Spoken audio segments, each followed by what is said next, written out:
Hello everyone, स्वागत है आप सभी का एक बार फिर से आपके अपने YouTube channel GS study online पे। एक बार फिर से हाजिर हुए हैं आप सभी के लिए किरण पब्लिकेशन का कक्षा 6 से 8 का सामाजिक विज्ञान का मॉडल प्रैक्टिस सेट लेकर। यह मॉडल प्रैक्टिस सेट बहुत ही अच्छा है दोस्तों।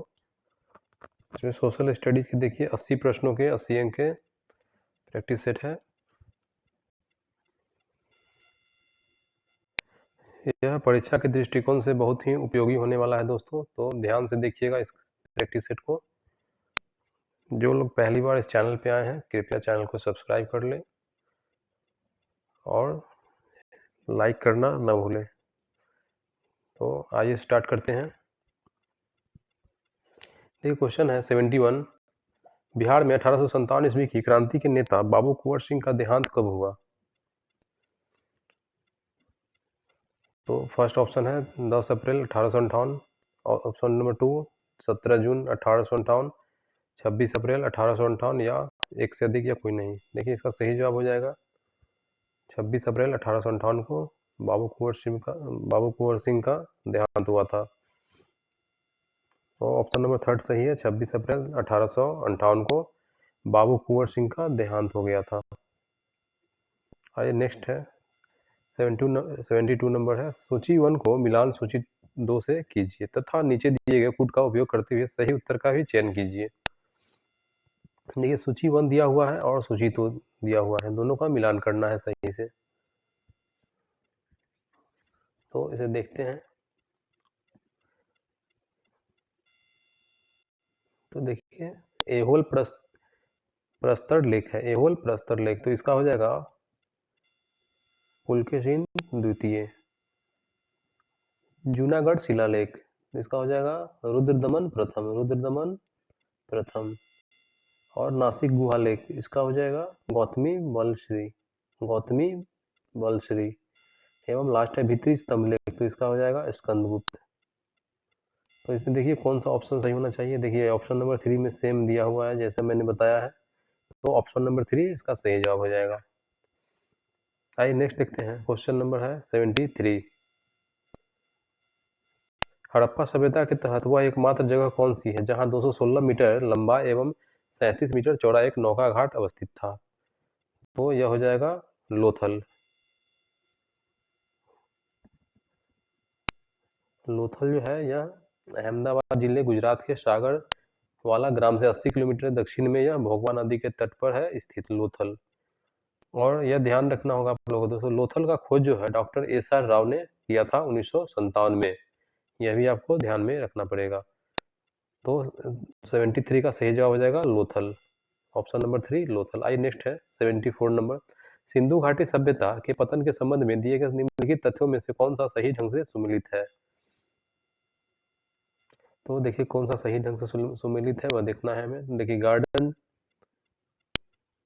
इसका हो जाएगा गार्डन का हो जाएगा बाहें।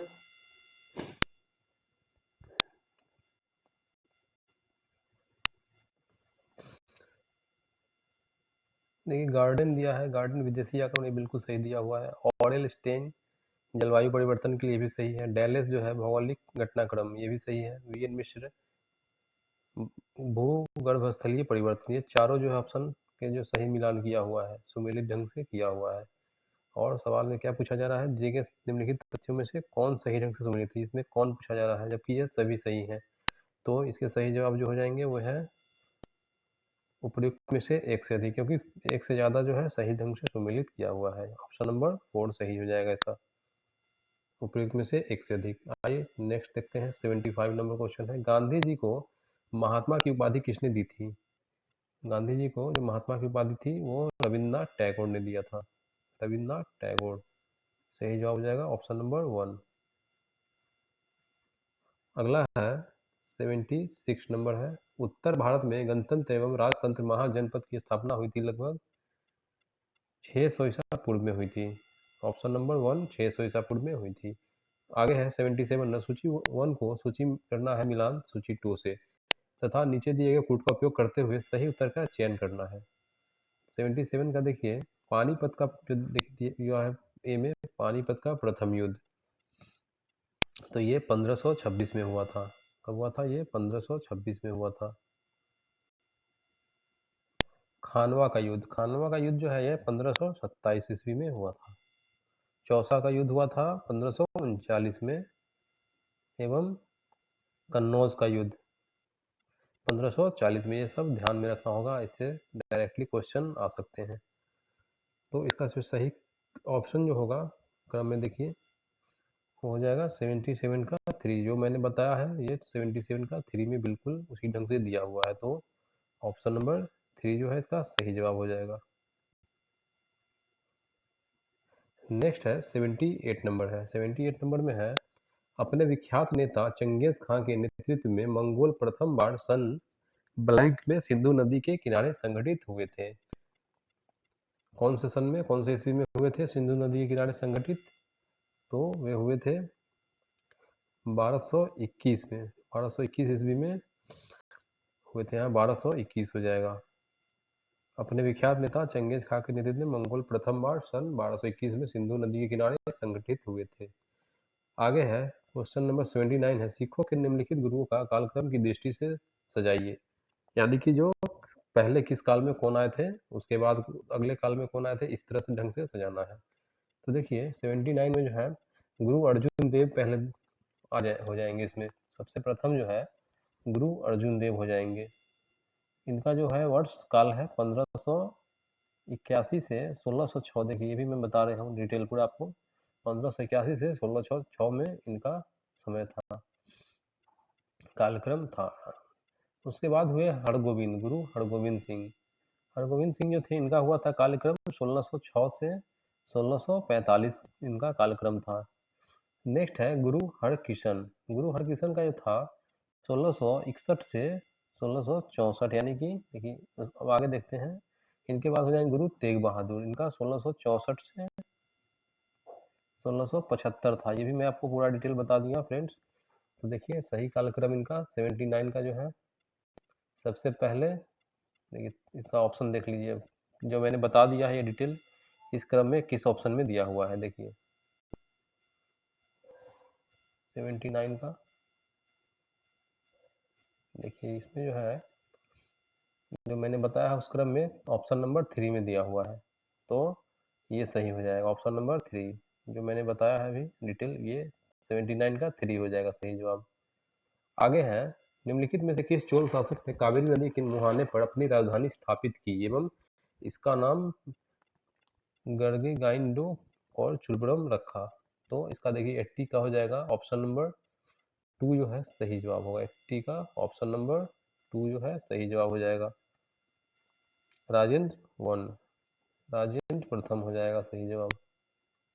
नेक्स्ट है 81 है, सूची 1 को सूची 2 से मिलान करना है तथा नीचे दिए गए कूट का उपयोग करते हुए सही उत्तर का चयन करना है। तो देखिए अशोक स्तंभ, ये क्या हो जाएगा, सही मिलान इसका हो जाएगा लौड़िया नंदनगढ़। अशोक स्तंभ का लौड़िया नंदनगढ़। है देखिए 3 में है। सांडवाली स्तंभ शीर्ष, ये है रामपुरवा में, ये है रामपुरवा में। लोमड़सी गुफा, लोमड़सी गुफा इसका हो जाएगा बराबर हिल्स, बराबर हिल्स। और यह है छिद्रयुक्त स्तूप, ये हो जाएगा रोपड़ में, रोपड़। तो देखिए इसका सही जवाब हो जाएगा ऑप्शन में, देख लीजिए जो मैंने डिटेल्स बताया है इसका, वो ऑप्शन नंबर 3 में बिल्कुल सही उसी ढंग से दिया हुआ है। तो इसका सही जवाब हो जाएगा 80 का, 81 का ऑप्शन नंबर 3 बिल्कुल सही जवाब दिया हुआ है।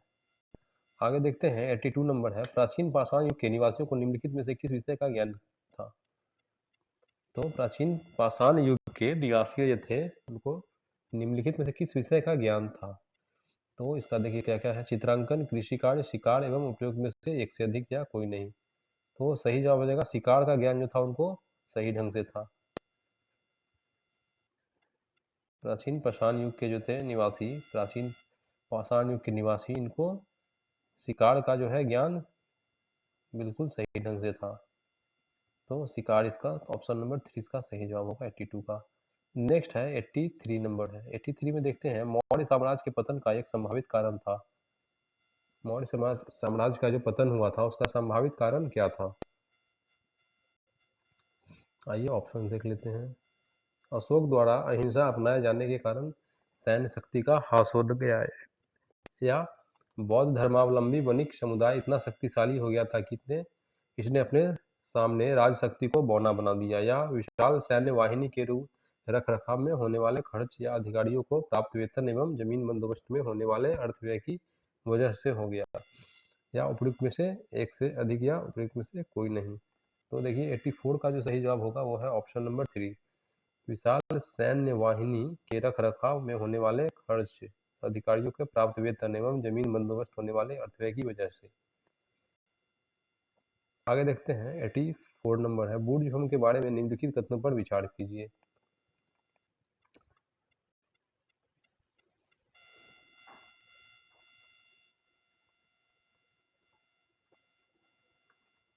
देखिए क्या क्या दिया है। ए में है लोगों ने गड्ढे बनाकर घर बनाए।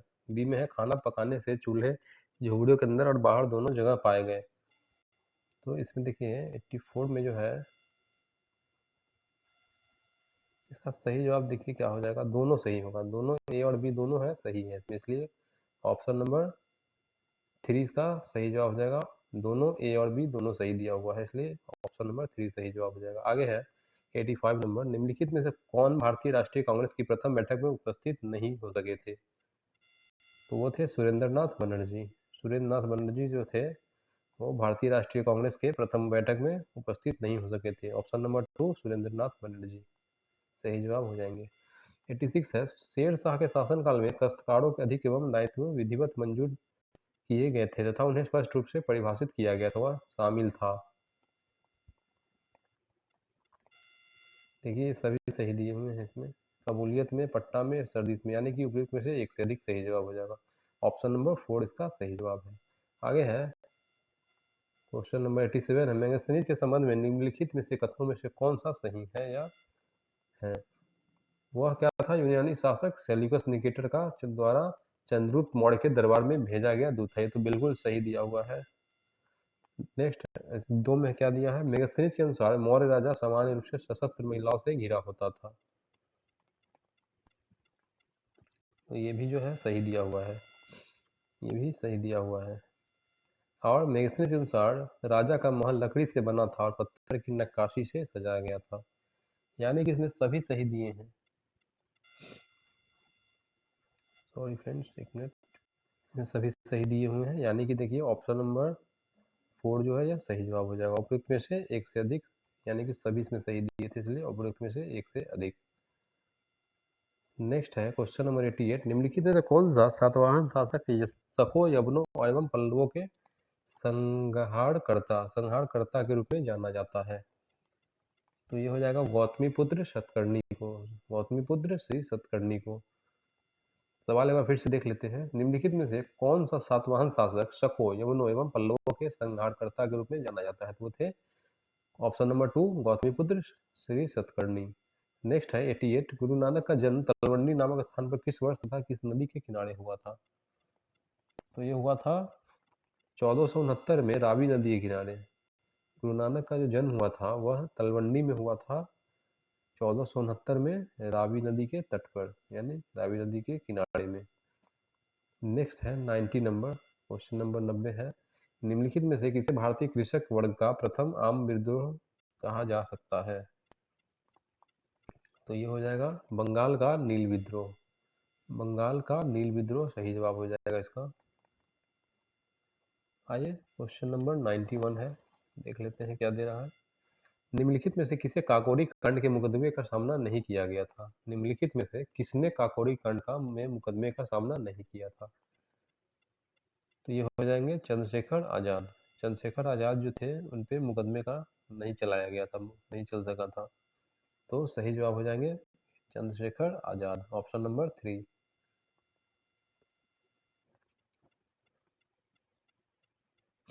नेक्स्ट देखते हैं क्वेश्चन 92 है, ईस्ट इंडिया कंपनी का बंगाल का पूर्ण स्वामित्व प्राप्त हुआ?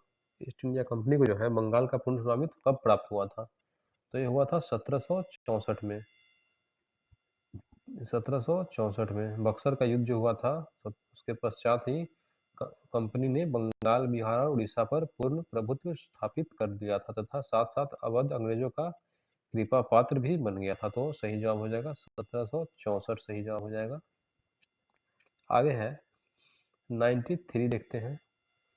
असहयोग आंदोलन के दौरान किसने पटना कॉलेज छोड़ा जबकि उसकी परीक्षा के केवल 20 दिन ही बचे थे? तो ये तो बहुत बार ही पीसीएस एवं और कई अन्य देश के एग्जाम में सवाल आ चुके हैं। तो इसका सही जवाब हो जाएगा जयप्रकाश नारायण, यानी कि जेपी।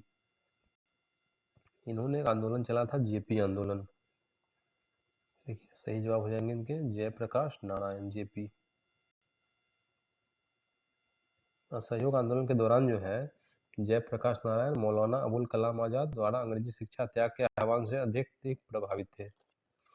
देखिए इसका सही जवाब हो जाएगा जयप्रकाश नारायण। आगे देखते हैं 94 नंबर। बिहार के किसानों ने किस आंदोलन में चौकीदारी कर देने से इनकार कर दिया था? बिहार के किस किसानों ने किस आंदोलन में चौकीदारी कर देने से इनकार कर दिया था? तो वो थे सविनय अवज्ञा आंदोलन के समय,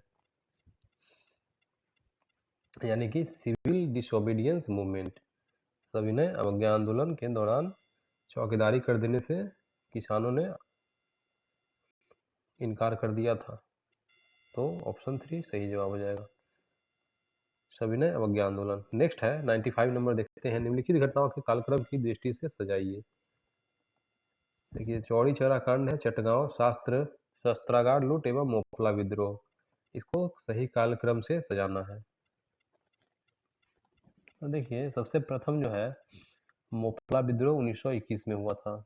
डिटेल्स में सब बता दे रहा हूँ आपको, ध्यान से आप इसे ध्यान में याद कीजिएगा सही से। देखिए मोपला विद्रोह जो है 1921 में सर्वप्रथम हुआ है इसमें। उसके बाद जो है चौड़ी चौरा कांड का आता है समय, ये 5 फरवरी 1922 को हुआ था, 1922 को। और नेक्स्ट इसके बाद आ जाएगा चटगांव शस्त्रागार लूट, तो ये हुआ था 1930 ईस्वी में, अप्रैल 1930 में ये हुआ था। तो सही कालक्रम इसका यही हो जाएगा। डिटेल्स आप ध्यान रखिएगा। देखिए इसका सही जवाब इस अनुसार जो ना मैंने डिटेल बताया है इसके अनुसार हो जाएगा 95 का। देखिए 3 होना चाहिए, 3 सही जवाब इसका हो जाएंगे। जो मैंने डिटेल्स बताया है बिल्कुल वही सही है, ऑप्शन नंबर 3 इसका सही जवाब हो जाएगा। नेक्स्ट है 96 है। अलीनगर की संधि के संबंध में निम्नलिखित कथनों पर विचार कीजिए।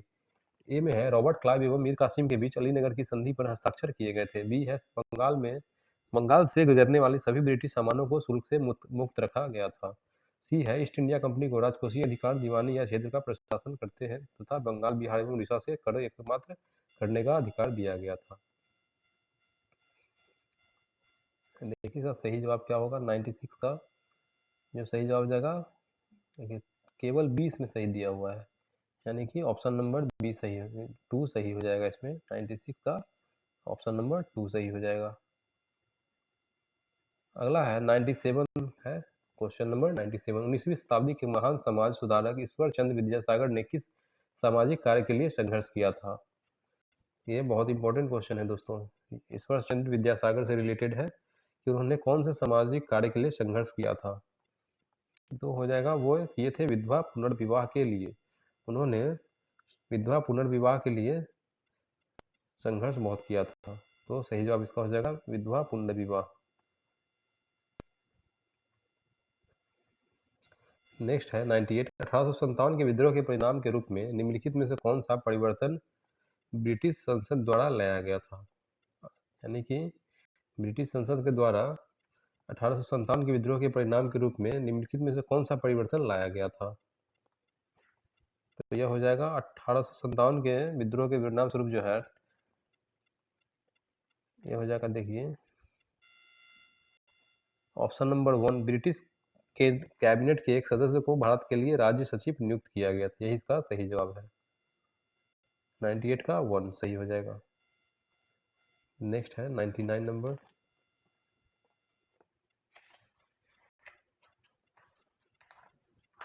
तो 99 में क्या कह रहा है? निम्नलिखित में से कौन सा राज्यों का संयोजन त्रिविभाजन संघर्ष में शामिल था? देखिए क्या क्या ऑप्शन में दिए हैं। 1 में है राष्ट्रकूट, पाल, गुर्जर, प्रतिहार।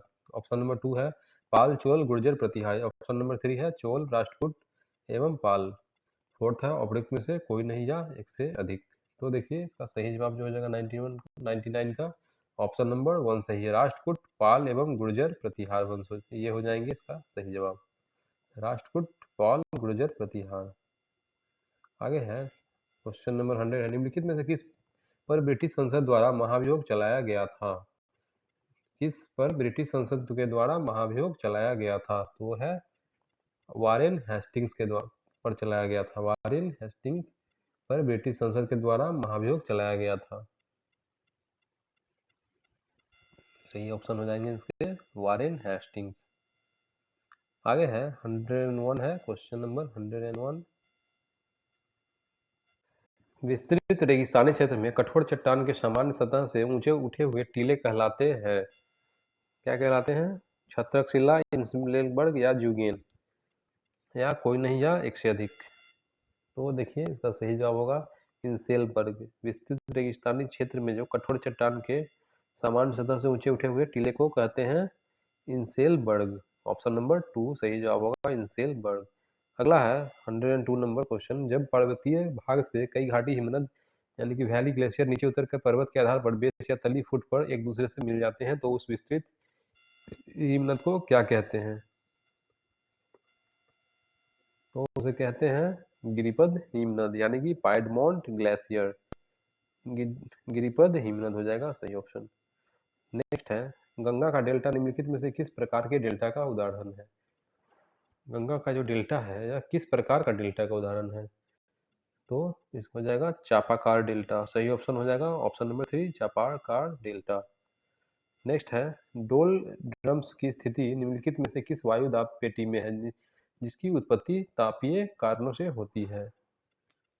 इसका हो जाएगा सही जवाब उपर्युक्त में से एक से अधिक, क्योंकि यहाँ सही सही जवाब दिए हुए हैं। ध्रुवीय उच्च दाब, ध्रुवीय निम्न दाब, भूमध्यय रेखीय निम्न दाब, यानी कि सही इसमें सभी जो है सभी के सभी सही ऑप्शन दिए हुए, इसलिए उपयुक्त में से एक से अधिक सही जवाब हो जाएगा। नेक्स्ट है क्वेश्चन नंबर 105 है, भूमध्य सागरीय जलवायु का विस्तार भूमध्य रेखा के दोनों ओर महाद्वीपीय के पश्चिमी भागों में कितने अक्षांशों के बीच पाया जाता है? तो ये हो जाएगा 30 डिग्री से 40 डिग्री। सही जवाब होगा 30 डिग्री से 40 डिग्री। अगला है क्वेश्चन नंबर 105 हो गया, तो 106 देखते हैं।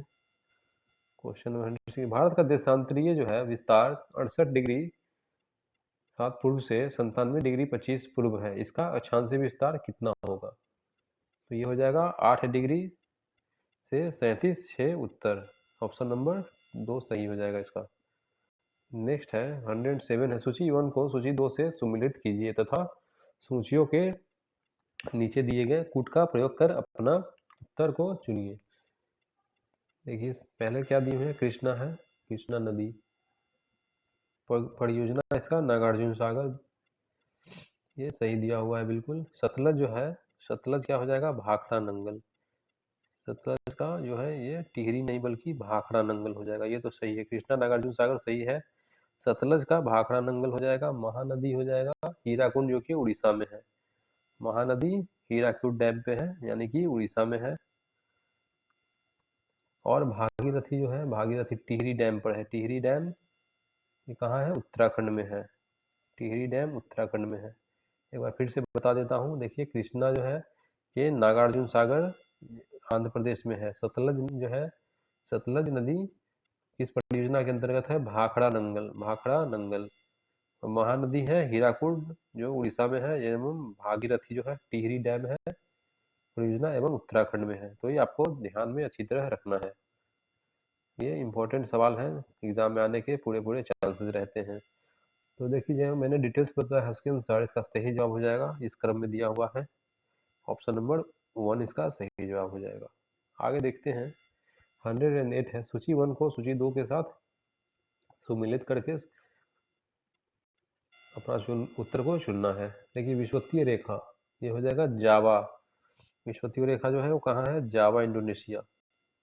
मानसूनी जो है, मानसूनी कहाँ है, श्रीलंका, ये सही दिया हुआ है। भूमध्य सागरीय ये साइप्रस है, ये सही है। उष्ण मरुस्थलीय ये नामीबिया।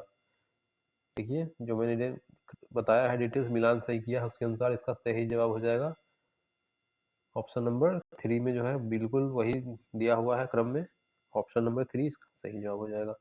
आगे है 109 क्वेश्चन है, निम्नलिखित में से कौन से समूह की नदियां बिहार और उत्तर प्रदेश के बीच की सीमा रेखा को बनाती है? तो ये हो जाएगा, ये ऑप्शन सभी देख ले। पहले है बूढ़ी, सोन और बागमती। बूढ़ी, गंडक और कोसी गंगा। अगला ऑप्शन देखते हैं।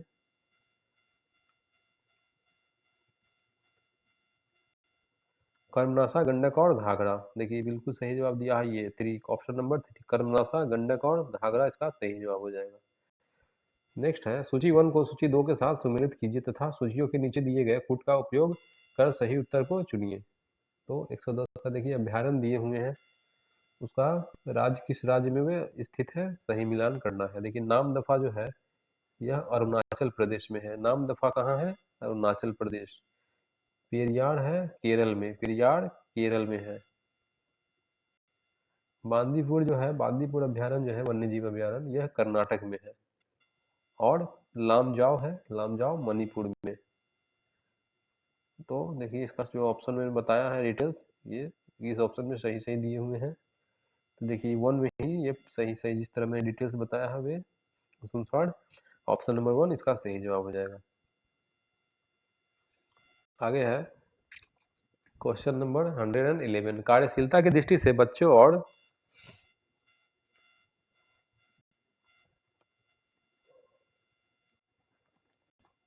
वृद्धों की जनसंख्या को कहते हैं, क्या कहते हैं? कार्यशीलता की दृष्टि से बच्चों और वृद्धों की जनसंख्या को कहते हैं निष्क्रिय जनसंख्या, युवा और प्रौढ़ जनसंख्या, या आश्रित आश्रित जनसंख्या, या उपयुक्त में से एक से अधिक, या कोई नहीं।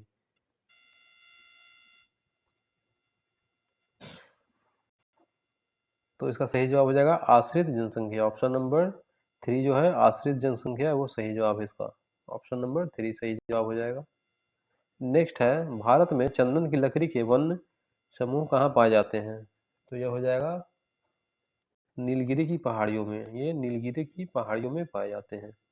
चंदन की लकड़ियों के जो वन है वो नीलगिरी हिल्स के पास पाए जाते हैं। नेक्स्ट है क्वेश्चन नंबर 113 है, मानचित्र रचना में अक्षांश एवं देशांतर रेखाओं का उपयोग सर्वप्रथम किन विद्वान के द्वारा किया गया था? किस देश के विद्वानों के द्वारा किया गया था? तो ये हो जाएगा यूनानी विद्वानों के द्वारा। ये यूनानी विद्वानों के द्वारा किया गया था। अगला है क्वेश्चन 114 है, निम्नलिखित में से कौन सा युग्म सुमेलित नहीं है?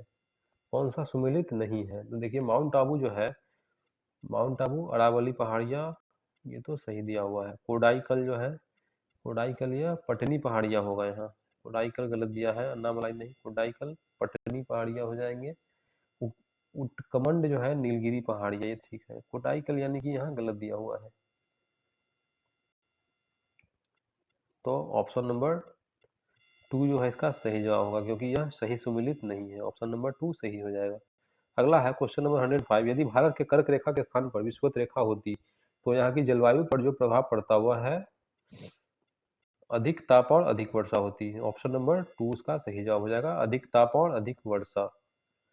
अगला है क्वेश्चन नंबर 116 है, पुरानी जलोढ़ मिट्टी का भंडार बिहार के निम्नलिखित में से किस क्षेत्र में पाई जाती है?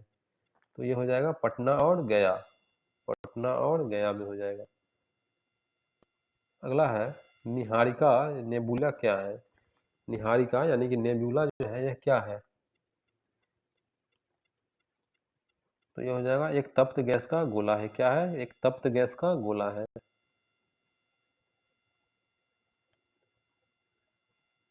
ऑप्शन नंबर 2 इसका सही जवाब हो जाएगा। अगला है क्वेश्चन नंबर 118 है, निम्नलिखित में से किस दिन को विश्व पर्यावरण दिवस के रूप में मनाया जाता है? तो यह हो जाएगा 5 जून को। 5 जून जो है यह विश्व पर्यावरण दिवस के रूप में मनाया जाता है। ऑप्शन नंबर 3 इसका सही जवाब हो जाएगा 5 जून।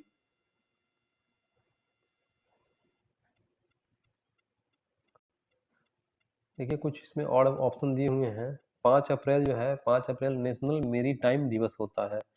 5 अप्रैल जो दिया है इसमें वो विश्व नेशनल मेरी टाइम दिवस होता है। और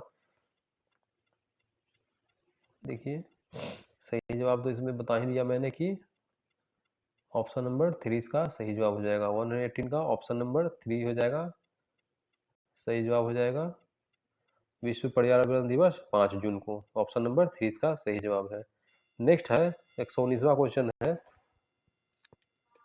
निम्नलिखित में से कौन सी शैल भूपटल की प्राचीनतम शैल है? तो ये हो जाएगा आग्नेय, यानी कि इग्नियस शैल। इग्नियस शैल जो है, इग्नियस शैल जो दिया है इसमें, यह भूपटल की प्राचीनतम शैल है। इग्नियस शैल, इसका ऑप्शन नंबर 2 सही जवाब हो जाएगा।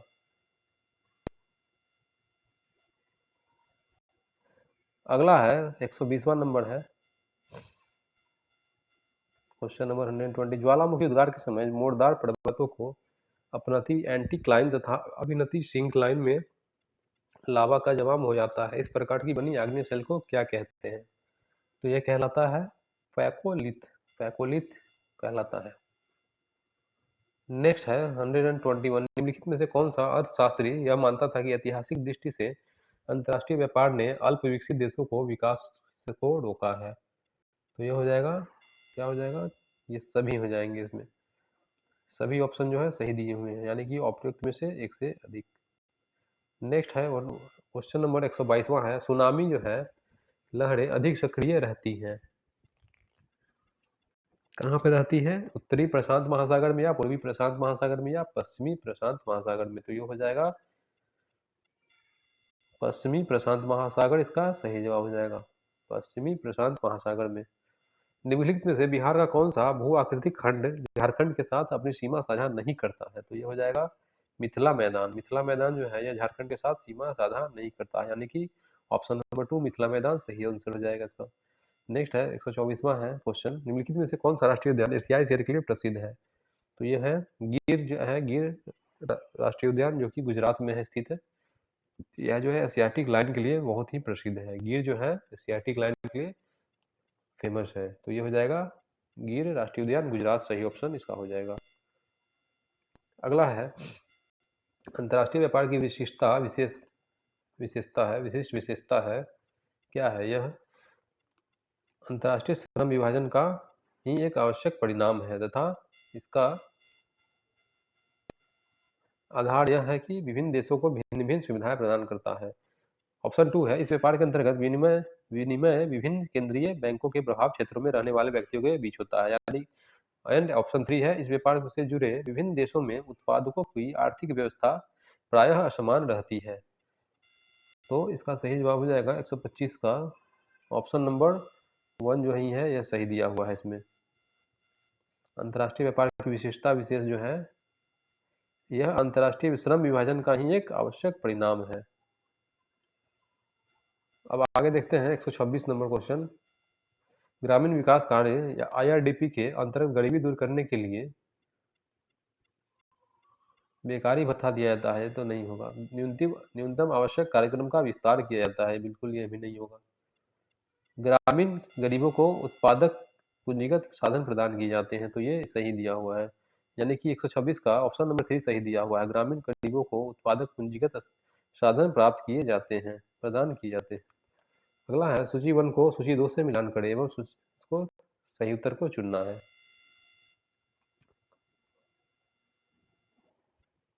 इसका देखिए 127 का जो सही ऑप्शन हो जाएगा, ऑप्शन नंबर 2 इसका सही जवाब होगा, ऑप्शन नंबर 2। आगे है 128 नंबर क्वेश्चन, निम्नलिखित कथनों पर विचार कीजिए।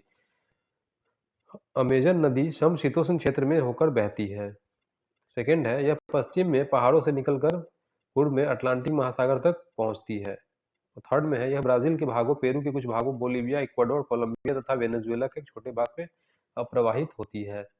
तो इसका सही जवाब जो होगा ऑप्शन नंबर 2 ही सही दिया हुआ है। यह पश्चिम में पहाड़ों से निकलकर पूर्व में अटलांटिक महासागर तक पहुंचती है, यह बिल्कुल सही दिया हुआ है। तो ऑप्शन नंबर 2 इसका सही जवाब हो जाएगा। आगे देखते हैं फ्रेंड्स, 129वां नंबर है, स्थानांतरण कृषि के बारे में निम्नलिखित कथनों पर विचार कीजिए। स्थानांतरण कृषि जो होता है इसके बारे में विचार करना है इन कथनों पे। यह उष्णकटिबंधीय क्षेत्रों में कई जनजातियों द्वारा व्यापक रूप से प्रचलित है। यह वनस्पति को जला दिया जाता है और जली हुई राख का परत उर्वरक का कार्य करती है। थर्ड में है, खेती आमतौर पर बहुत ही पुराने औजारों से की जाती है। तो इसका बिल्कुल सही जवाब जो होगा वो है ऑप्शन नंबर 4, क्योंकि ये सभी सही दिए हुए हैं, उपयुक्त में से एक से अधिक, क्योंकि ये सभी सही ऑप्शन दिए हुए, इसलिए उपयुक्त में से एक से अधिक।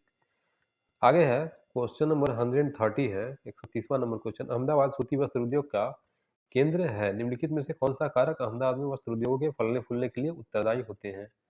तो ये हो जाएंगे, देखिए ऑप्शन देख लीजिए। यह कपास की खेती वाले क्षेत्रों के पास है, यही सही जवाब हो जाएगा इसका। यह जो है अहमदाबाद जो है यह कपास की खेती वाले क्षेत्रों के पास है, इसलिए बिल्कुल सही जवाब ऑप्शन नंबर 3। आगे है क्वेश्चन नंबर 131 है। सूची 1 को सूची 2 से मिलान करना है और सही उत्तर का चयन करना है। देखिए कथन दिया, मैं राज हूँ। यह किनका कथन है, इनके विचारक कौन थे? तो यह है लुई 16वां के द्वारा कहा गया था।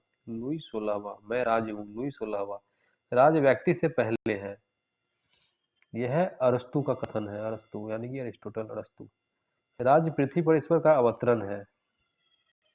यह FW का कथन है, FW का। देखिए इसका सही जवाब हो जाएगा, आइए ऑप्शन पहले देख लें। 131वां का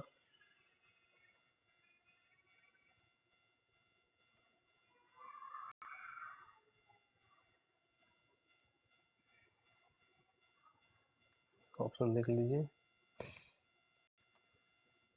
देखिए 131 का सही जवाब हो जाएगा ऑप्शन नंबर 1। ऑप्शन नंबर 1 जो है यह सही दिया हुआ है, इसमें जो मैंने बताया डिटेल्स उसी अनुसार उसी क्रम में दिया हुआ है, यानी कि ऑप्शन नंबर 1 सही हो जाएंगे 131 का।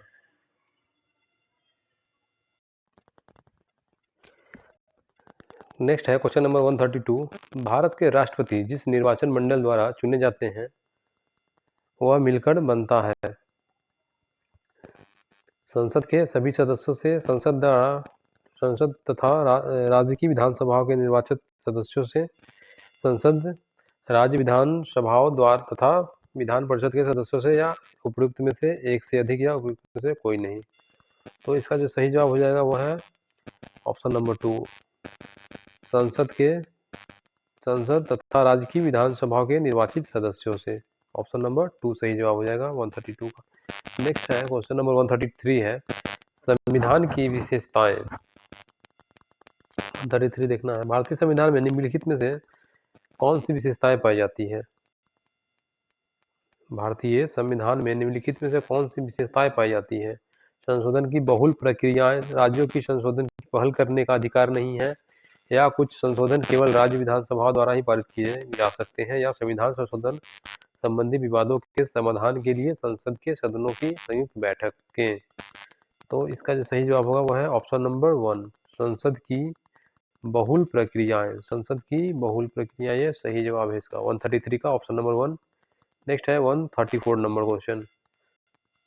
निम्नलिखित वक्तव्यों में से कौन सा वक्तव्य राज्य की उत्पत्ति के विषय में मार्क्सवादी सिद्धांत को स्पष्ट करता है? तो इसका सही जवाब हो जाएगा 134 का ऑप्शन नंबर, देख लेते हैं क्या क्या दिया है। राज्य की उत्पत्ति साधनों का विकास करने से उद्देश्य हुई।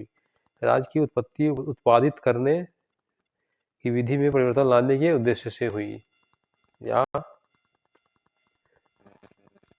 राज्य की उत्पत्ति उत्पादन के विशोषण संबंधों के रक्षार्थ हुई। इसका सही जवाब हो जाएगा ऑप्शन नंबर 3, राज्य की उत्पत्ति उत्पादन के शोषणपरक संबंधों के रक्षार्थ हुई। ये सही हो जाएगा ऑप्शन नंबर 3। नेक्स्ट है 135 नंबर क्वेश्चन है। निम्नलिखित में से किन सिद्धांतों के आधार पर भारत में संसदीय प्रणाली वाली सरकार कार्य करती है? फिर से एक बार पढ़ लेते हैं क्वेश्चन। निम्नलिखित में से किन सिद्धांतों के आधार पर भारत में संसदीय प्रणाली वाली सरकार कार्य करती है? तो 135 का ऑप्शन नंबर क्या हो जाएगा? देखिए इसमें ऑप्शन दिए हैं। मंत्री परिषद में वास्तविक कार्यकारी अधिकारों में होना, ऑप्शन नंबर 3 सही होगा। मंत्री परिषद में वास्तविक कार्यकारी अधिकारों का होना, यही सही जवाब हो जाएगा। नेक्स्ट है क्वेश्चन नंबर 136 है। उदार लोकतंत्र का सबसे विशिष्ट लक्षण है कि, उदार लोकतंत्र का सबसे विशिष्ट लक्षण है कि क्या होगा? यह गुण की जगह संख्या पर अधिक बल देता है, या यह सभी व्यक्तियों के मतों को समान बनाता है, या शासनकर्ता कुलीन तंत्र द्वारा जनता के शोषण के खतरे को न्यूनतम बनाता है। तो इसका सही जवाब हो जाएगा ऑप्शन नंबर 2 हो जाएगा सही जवाब। 136 का हो जाएगा ऑप्शन नंबर 2 सही जवाब होगा। यह सभी वक्तव्यों के मतों का समान बनाता है। अगला है 137। सामाजिक संविदा का सिद्धांत मुख्य रूप से यह कार्य करने का प्रयत्न करता है। तो इसका सही जवाब देख लेते हैं। ये हो जाएगा राजनीतिक बाध्यता के आधार पर व्याख्यान करना, राजनीतिक बाध्यता के आधार पर व्याख्यान करना सही जवाब हो जाएगा ऑप्शन नंबर 2। नेक्स्ट है question number 138, mid day meal मध्याह्न भोजन योजना के बारे में निम्नलिखित में से कौन सा सही कथन सही है। मिड डे मील यानी कि मध्याह्न भोजन जो योजना है, इसके बारे में निम्नलिखित में से कौन सा कथन सही है, तो ये हो जाएगा, देखिए पहले देख लेते हैं क्या क्या दिया हुआ है। यह योजना जो है सभी सरकारी प्राथमिक विद्यालयों में बच्चों के पका हुआ भोजन उपलब्ध कराने के लिए शुरू किए गए कार्यक्रम को इंगित करती है, तो सही दिया हुआ है। अगला है तमिलनाडु भारत का पहला राज्य था जिसे यह योजना को शुरू किया था।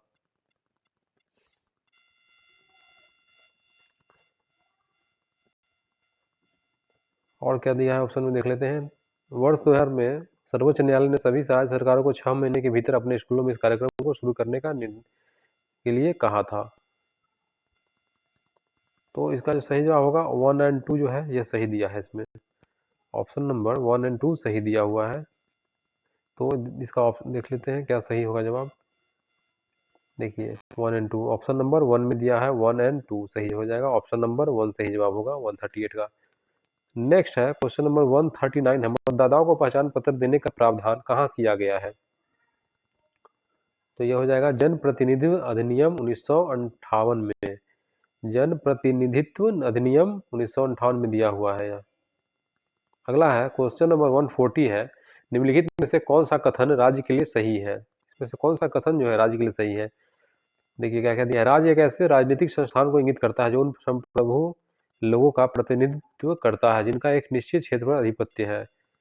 और दूसरा है सरकार या कार्यपालिका राज्य का एक अंग है या इसका उपयोग सरकार के स्थान पर किया जा सकता है। तो 139 का सही जवाब हो जाएगा ऑप्शन नंबर 2। 2 और तीसरा जो है सही है, 2 और 3 ऑप्शन सही दिए हुए हैं इसमें, 2 और 3 सही है, यानी कि ऑप्शन नंबर 2 जो है यह सही हो जाएगा ऑप्शन नंबर 2। नेक्स्ट है निम्नलिखित में से कौन सा राज्य के नीति निदेशक तत्व है। राज्य किसी व्यक्ति की विधि के समक्ष जनता नहीं नकारेगा, या और दिया है आगे,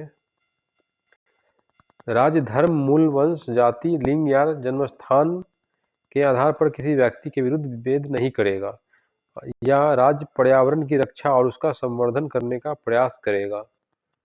तो 141 का जो सही जवाब होगा ऑप्शन नंबर 3 हो जाएगा। राज्य जो है पर्यावरण की रक्षा एवं उसका संवर्धन करने का प्रयास करेगा, सही जवाब हो जाएगा राज्य पर्यावरण की रक्षा एवं उसका संवर्धन करने का प्रयास करेगा। क्वेश्चन नंबर 142 है, निम्नलिखित में से कौन सा कथन संविधान में निहित मौलिक अधिकारों के संबंध में सही है। तो सही जो हो जाएगा, देखिए ऑप्शन नंबर 2 दिया है सही, इसमें मौलिक अधिकारों को किसी भी तरीके से नहीं बदला जा सकता है। नेक्स्ट है 143, राज्यसभा के संदर्भ में निम्नलिखित में से कौन सा कथन सही नहीं है। ये देखिए सही नहीं दिया है, ये इसमें राज्यसभा का गठन जो है 1958 में हुआ था, ये गलत दिया हुआ है, इसलिए ऑप्शन नंबर 3 ही इसका आंसर हो जाएगा। अगला है 144 नंबर है क्वेश्चन, लोकसभा के अध्यक्ष को अपना त्याग पत्र किसे संबोधित करना पड़ता है। लोकसभा के अध्यक्ष को अपना त्याग पत्र किसे संबोधित करना पड़ता है, तो यह हो जाएगा लोकसभा के उपाध्यक्ष को। लोकसभा के जो उपाध्यक्ष होते हैं उन्हीं को अपना त्याग पत्र जो है संबोधित करते हैं लोकसभा के अध्यक्ष। तो सही जवाब हो जाएगा ऑप्शन नंबर 2, 144 का 2। यह जो है इसका डिटेल में बता रहा हूँ, संविधान के अनुच्छेद जो है 94 के अनुसार किसी भी समय लोकसभा का अध्यक्ष जो है उपाध्यक्ष को संबोधित करके तथा उपाध्यक्ष अध्यक्ष को संबोधित करके त्यागपत्र दे सकता है।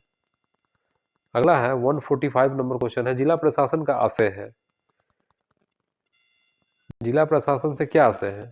जिला में क्षेत्र में भागीदारी प्रशासन, या जिला क्षेत्र में कानून एवं व्यवस्था प्रशासन, जिला क्षेत्र में राजस्व प्रशासन, जिला क्षेत्र में विकास प्रशासन, या जिला क्षेत्र में लोक प्रशासन। देखिए क्वेश्चन नंबर 145 का जो सही जवाब हो जाएगा वो है ऑप्शन नंबर, देखिए पहले इसका क्या क्या दिया है ऑप्शंस, ये 3 हो जाएगा सही, केवल बी एवं सी, केवल बी एवं सी सही होगा, ऑप्शन नंबर 3 सही जवाब। अब है 146, अब मीडिया को ब्लैंक के साथ निकट के संबंधों के कारण स्वतंत्र नहीं माना जाता है। तो 146 का हो जाएगा ऑप्शन नंबर 3, व्यापारिक घरानों। व्यापारिक घरानों हो जाएगा यहाँ। अब मीडिया को व्यापारिक घरानों के साथ निकटीय संबंधों के कारण स्वतंत्र नहीं माना जाता, यानी कि ऑप्शन नंबर 3 जो है सही जवाब है इसका, व्यापारिक घरानों। नेक्स्ट है 147 नंबर क्वेश्चन है, जिला का शिक्षा का अधिकार, सॉरी शिक्षा का अधिकार जो है अनुच्छेद 21 के अंतर्गत एक मौलिक अधिकार है जो जीवन का अधिकार से संबंधित करता है, क्योंकि फिर से एक बार क्वेश्चन पढ़ते हैं। शिक्षा का अधिकार जो है अनुच्छेद 21 के अंतर्गत एक मौलिक अधिकार है जो जीवन का अधिकार से संबंधित है, क्योंकि शिक्षा जो है गरिमा जीवन जीने में सहायता करती है। ऑप्शन 2 है केवल शिक्षित व्यक्तियों को जीवन का अधिकार है, शिक्षा जीवन है, उपयुक्त में से एक से अधिक या उपयुक्त में से कोई नहीं। तो देखिए पहला तो इसका बिल्कुल सही है, शिक्षा गरिमा जीवन जो है जीने में सहायता करती है, बिल्कुल करती है। शिक्षा जो है शिक्षा के कारण आदमी गरिमा में जीवन जीने में सहायता मिलती है। सेकंड है केवल शिक्षित व्यक्तियों का जीवन का अधिकार, नहीं ये तो गलत है, ऐसा कोई जरूरी नहीं कि शिक्षित है वही जी सकता है, जो अशिक्षित है वे भी जीते हैं। और दूसरा तीसरा देखिए शिक्षा जीवन है, शिक्षा जो है क्या है, जीवन है, शिक्षा ही जीवन है ऐसा भी नहीं कहा जा सकता है, शिक्षा ही सिर्फ जीवन तो नहीं है। तो देखिए इसका सही जवाब जो हो जाएगा वो हो जाएगा शिक्षा गरिमा में जीवन जीने में सहायता करती है। ऑप्शन नंबर 1 जो है सिर्फ यही सही दिया है इसमें, मौलिक जीवन का अधिकार जो है से संबंधित क्या है, शिक्षा गरिमा में जीवन जीने में सहायता करती है, यही सही जवाब हो जाएगा सिर्फ इसका। अगला क्वेश्चन है क्वेश्चन नंबर 148 है, भारतीय संसद की समितियों में सबसे महत्वपूर्ण है, भारत का जो संसद है इसकी समितियों में सबसे महत्वपूर्ण कौन सा है, तो यह हो जाएगा लोक लेखा समिति। लोक लेखा समिति जो है यह समिति भारत की संसद समितियों में सबसे अधिक या महत्वपूर्ण है, यह लोक लेखा समिति। क्वेश्चन नंबर 149 देखते हैं, किस संविधान संशोधन द्वारा भारतीय संविधान की भूमिका में समाजवादी एवं धर्मनिरपेक्ष शब्द जोड़े गए। फिर से क्वेश्चन पढ़ते हैं, किस संविधान संशोधन यानी कौन सा संविधान संशोधन था उसके द्वारा भारतीय संविधान की भूमिका में समाजवादी एवं धर्मनिरपेक्ष शब्द जोड़े गए हैं। तो ये कौन सा है, 42वां संशोधन है, यह है 42वां संशोधन, इसके अंतर्गत ही जो है समाजवादी एवं धर्मनिरपेक्ष शब्द को जोड़े गए हैं संविधान में। आइए देखते हैं लास्ट बट नॉट लीस्ट अंतिम सवाल है, क्वेश्चन नंबर 150 है, इंपॉर्टेंट सवाल। यदि भारत के राष्ट्रपति अपना कार्यकाल समाप्त होने के पूर्व अपना पद छोड़ना चाहे तो वे किसे संबोधित कर अपना त्याग पत्र लिखेंगे, ये किसे लिखेंगे, उनका जो उपराष्ट्रपति जो होते हैं वो राष्ट्रपति के बाद उन्हीं का नंबर आता है, तो राष्ट्रपति जो है अपने से जो जूनियर हुए उनके उपराष्ट्रपति को ही अपना त्याग पत्र कार्यकाल का जो है समाप्त होने के पूर्व अपना पद को छोड़ने के लिए त्याग पत्र जो है लिखकर किसे संबोधित करके देंगे, उपराष्ट्रपति को देंगे, उपराष्ट्रपति को।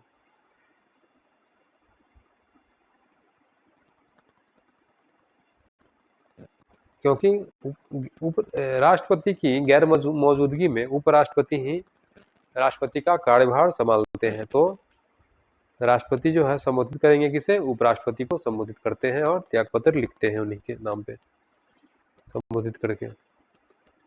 तो ये था दोस्तों आज का इम्पोर्टेंट वीडियो, सामाजिक विज्ञान का यह प्रैक्टिस सेट कक्षा 6 से 8 का किरण पब्लिकेशन का था।